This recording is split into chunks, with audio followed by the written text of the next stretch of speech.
حضرت موسیٰ علیہ السلام کا زمانہ مبارکہ ہے، ایک شخص نے اپنے کزن کو، اپنے چچا کے بیٹے کو، چچا زاد کو قتل کر دیا اور خود ہی اس کا مدعی بن کے حضرت موسیٰ کے پاس آیا کہ بتائیے جناب میرے اس بھائی کو کس نے قتل کیا ہے؟ حضرت موسیٰ نے ایک سادی سی بات کی، کیا فرمایا؟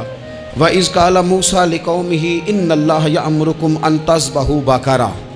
حضرت موسیٰ علیہ السلام نے اپنی قوم سے کہا کہ اللہ تمہیں حکم دیتا ہے کہ ایک گائے ذبح کرو، گائے کا کچھ حصہ مقتول کو مارو، وہ خود اٹھ کے بتا دے گا مجھے کس نے قتل کیا ہے۔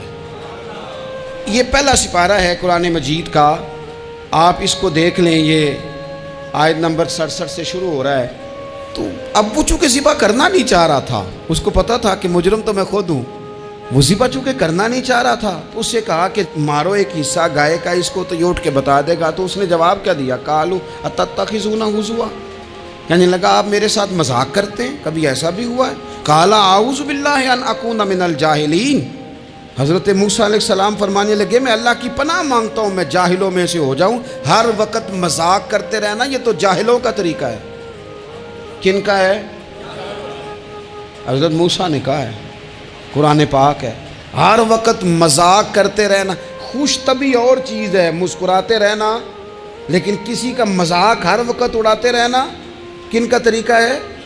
جاہلوں کا۔ جب کہا نہیں ذبح کرنی ہے تو اب ذرا دیکھیے کرنا نہیں نہ چاہ رہے، قالوا ادع لنا ربک یبین لنا ما ہی، کہنے لگے اے موسیٰ پھر آپ نہ رب سے دعا کریں کہ وہ ذرا کھول کے بتائے وہ گائیں کس طرح کی ہو، ارادہ نہیں نہ ذبح کرنے کا، آپ دعا کریں۔ قال انہ یقول انہا بقرۃ لا فارض ولا بکر، فرمایا کہ رب کہتا ہے وہ گائے نہ بوڑھی ہو نہ زیادہ بچیا ہو، عوان بین ذالک، ان کے درمیان ہو، یعنی جوان گائے ہو۔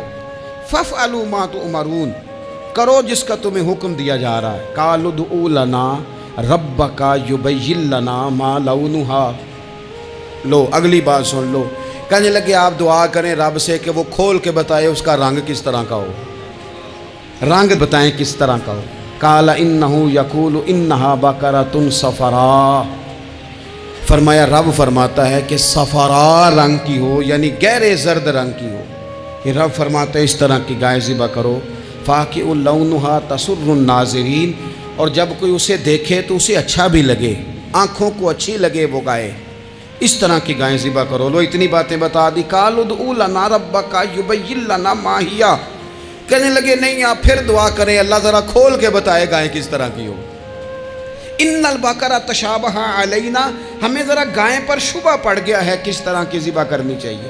وَإِنَّا انشاءاللہ لمہتدون، اگر اللہ نے چاہا تو ضرور ہم ہدایت پا جائیں گے۔ پھر اللہ تعالیٰ نے فرمایا کہ قال انہ یقول انہا بقرۃ لا ذلول تثیر الارض، گائیں اس طرح کی ہو کہ وہ کبھی کھیتی میں نہ چلائی گئی ہو، یعنی اس کو کبھی کام نہ اس سے لیا گیا ہو۔ بیل کو لوگ لگاتے تھے نا، جو کام آج ٹریکٹر سے لیا جاتا ہے وہ گائے بیل سے لیا جاتا تھا، تو وہ کھیتی باڑی کے کام نہ اس کو لگایا گیا ہو۔ ولا تسقی الحرث، اور نہ اس سے پانی نکالا گیا ہو، نہ کھیت چلانے ہل چلانے میں لگائی گئی ہو، اور وہ جو کنواں ہوتا تھا جس کے گرد گائیں گھومتی تھی، تو کہا وہ بھی کام اس نے نہ کیا ہو گائے نے۔ مسلمۃ لا شیۃ فیہا، وہ ہر عیب سے پاک ہونی چاہیے۔ قالوا الآن جئت بالحق، اب کہنے لگے اب آپ صحیح بات لے کے آئے ہیں، اب سوال ختم ہو گئے نا، کہنے لگے اب آپ بات فذبحوہا، انہوں نے ذبح کر دی۔ وما کادوا یفعلون، پر ایسا کرتے نظر آتے، لگتا نہیں تھا کریں گے ذبح پر ذبح۔ اچھا یہ گائیں پھر ملی کیسے؟ امام خازن کہتے ہیں کہ ایک نیک آدمی تھا، تو اس کا آخری وقت آ گیا تو اس کے پاس جو کل جمع پونجی تھی وہ ایک بچیا تھی، گائیں کی بچی، بچیا ویڑی، اس کے پاس وہ ایک بچیا تھی صرف۔ تو اس نے اس طرح کیا کہ اس کی گردن پر ایک مہر لگائی، اللہ کے نام پر بطور امانت اس نے اس کو جنگل میں چھوڑا، کہا یا اللہ میرا بیٹا ایک ہی ہے وہ بھی چھوٹا ہے، اس کی حفاظت کرنا اور میرے بیٹے کو پہنچا دینا۔ بچہ بالغ ہو گیا، اس کی ماں نے کہا بیٹا جو امانتیں رب کے پاس رکھوائی جائیں نا ان میں خیانتیں نہیں ہوا کرتی، جا کے جنگل میں آواز دے تیری گائے واپس آ جائے گی۔ اس نے جا کے جنگل میں آواز دی کہ وہ جو میرے باپ نے امانت رکھوائی تھی وہ کدھر ہے؟ وہ نشان لگی ہوئی گائیں دوڑتی ہوئی اس کے پاس آئی۔ واللہ خیر الرازقین، جب رب بندوبست کرے، جب اللہ بندوبست کرے تو پھر معاملہ اور ہوتا ہے۔ وہ گائے آ گئی۔ اب اس نے کیا کیا اس نوجوان نے کہ وہ گائے گھر لایا، ماں سے آ کے کہا کہ اماں یہ تو اللہ نے فضل کر دیا۔ ماں کہنے لگی پتر حالات ہمارے خراب ہیں، منڈی میں لے جا اسے بیچ دے، لیکن سودا میری مرضی کے بغیر طے نہ کرنا۔ کس کی مرضی کے بغیر؟ کس کی؟ اماں کی مرضی۔ اور سنو یار، تھے کچھ لوگ جن کو لوگوں نے تانے بھی دیے کہ تم ماں کے پیچھے لگ گیا ہے، لوگوں نے بڑا کچھ کہا، پر جو ماں کی مرضی پہ لگیں ناکام نہیں ہوتے زندگی میں۔ یہ دیکھو ماں کی مرضی پہ لگا۔ اس کی قیمت کتنی تھی گائے کی؟ بڑی مہنگی تھی، پر 3 دینار کی تھی۔ منڈی میں لے گیا، 3 دینار اس کی قیمت لگ گئی۔ تو ماں نے کہا تھا میری مرضی کے بغیر سودا نہ کرنا۔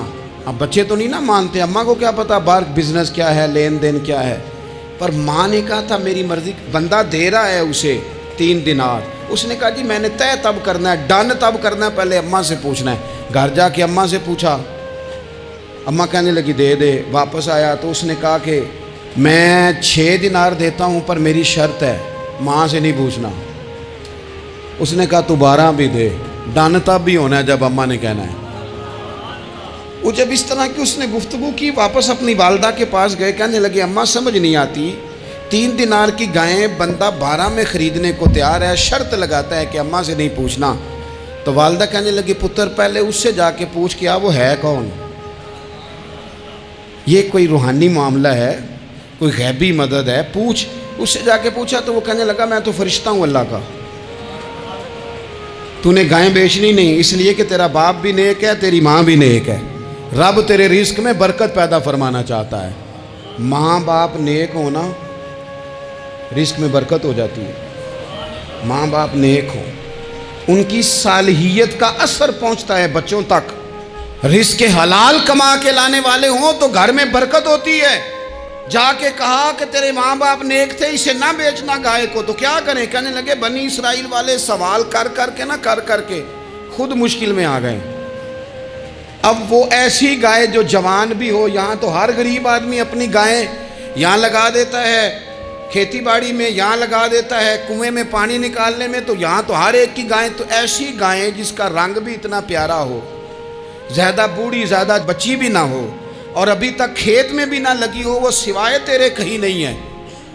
اس نے کہا چل پھر مہربانی کر بتا میں کتنے کو دوں گائیں، اگر وہ آ جائیں تو کتنے کو بیچنی ہے؟ اسے کہنا کوئی نہیں، ریٹ تو زیادہ کرنا ہی نہیں۔ ان سے کہنا گائے کے اندر سے گوشت نکال دیں اور جتنا گوشت ہے اتنے پیسے بھر دیں، اس کی کھلڑی بھر دیں۔ اب وہ بنی اسرائیل والے ڈھونڈتے پہنچ گئے، کہا جناب گائیں 3 دینار کیا 6 لے لو۔ اس نے کہا نہ بھائی، ذبح کروں گا، گوشت نکالوں گا، جتنا وزن گوشت کا اتنے پیسے بھرو گے کھال میں تو پھر گائے تمہیں ملے گی۔